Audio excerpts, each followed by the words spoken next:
Hi, my name is Colin Thomas. Welcome to this channel. Today we're going to be talking about, and I've entitled this video, Your Business Prenup.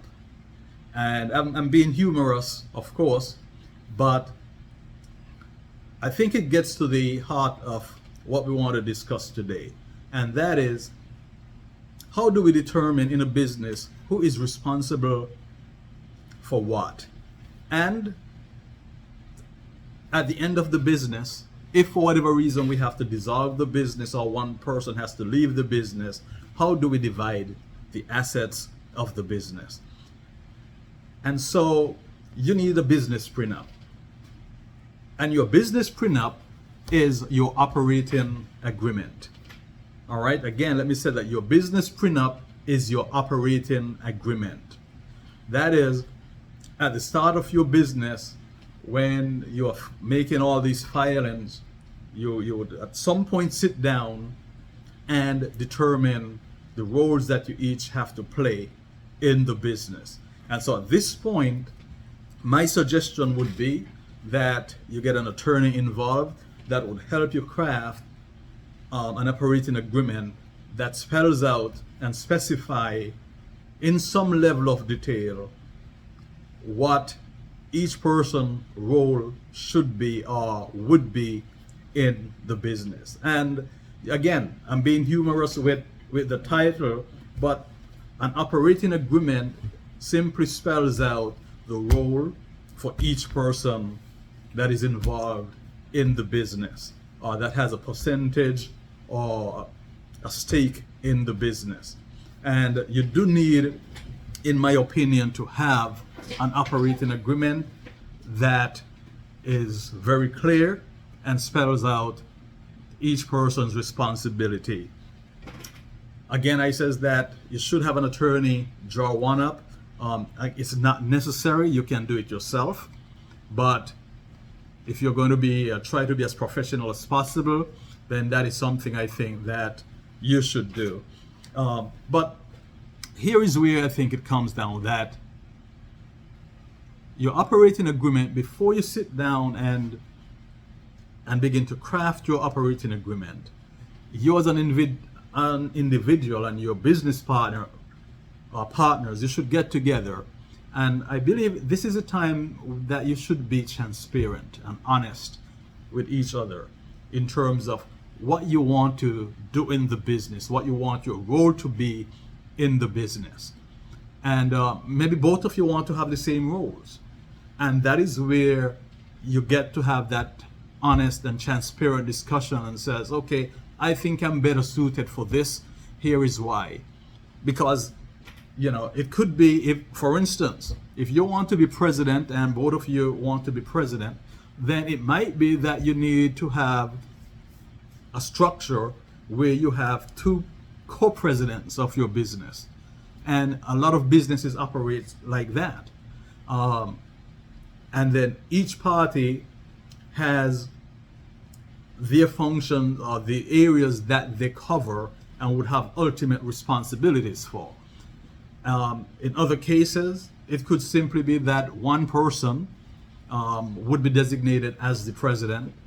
And again, you have to define what comes with the role of being president.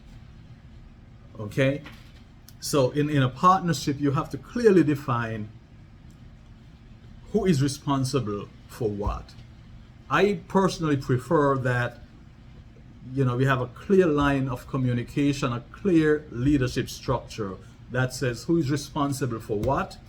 And if you're president, then I do believe, at least in my case, I like to know that, okay, I am the one that has the final decision. Not that we are not discussing it, not that we are not getting together and talking out the best path forward, but at some point in any business, you have to make a decision. You have to make a decision to go forward, not to do something, to put off making a decision, but you have to decide on a path of action. And so that is where, to me, the operating agreement comes into play. If you are a minority owner, again, that spells out the operating agreement should spell out what it is you're going to bring to the business, what role you want to play. As a minority owner, you may just want to have an advisory role.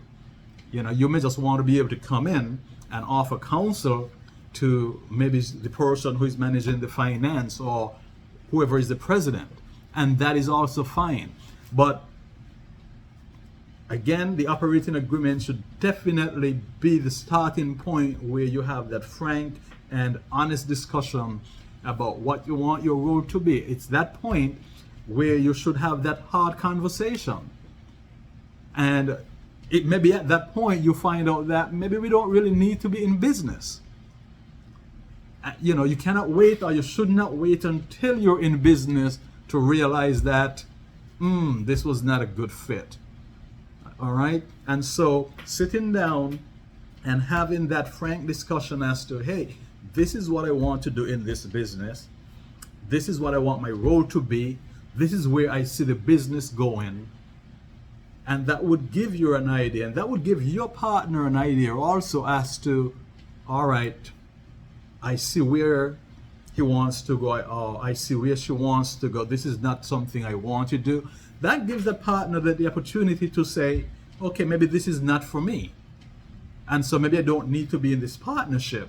Maybe I don't need an active role. Or you know what? Hey, I just want to be an investor. I don't want to be involved in the daily operations. I want to be able to know what's going on a monthly basis, but I don't need to know the day-to-day activities of the business. And I think that is so important, all right, as to what role you're going to play. You need to know who has final authority. When you're making a decision, who's got the final authority? Are we going to sit around and come to a consensus? Are we not going to leave the room until we all agree on something? Or, all right, who is the president? Is that one person going to make that decision? That is tough. That is something that you need to figure out, and you need to know before you get it into business. But I think the real value of the operating agreement shows its worth at the point when, how do you handle conflict? How do you handle disputes? And again, it comes back to the chain of command. Who makes that final call? And everyone has to be on board with that, because it makes no sense to get into the business to then realize that it's not going to work. And even though I say it makes no sense, the fact is, every day businesses are formed, and there are businesses now where there's just going to be conflict, and there are no clear rules as to how those conflicts are going to be resolved. And that presents challenges in the business itself. And that is difficult to deal with, because business is a difficult thing to do. Every day you come into a business and you're consistently and constantly making decisions. It's all about decision making, from the very small decisions to the more complex decisions. It's about decision making every day.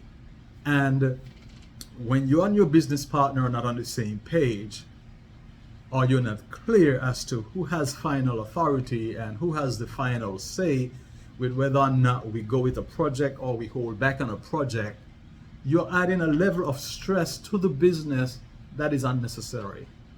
And so an operating agreement at that point should definitely help you in making that decision as to who handles what aspects of the business. It should definitely tell you, if I'm president, these are the duties. These are what the conditions that I would work under. These are the duties that I'm responsible for.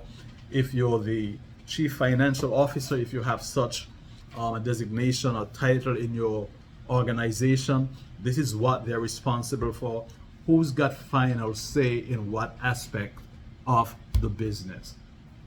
All right. But again, before we get into the business, let me stress that I do believe that the conversation, the difficult conversation, should be had before you get into business.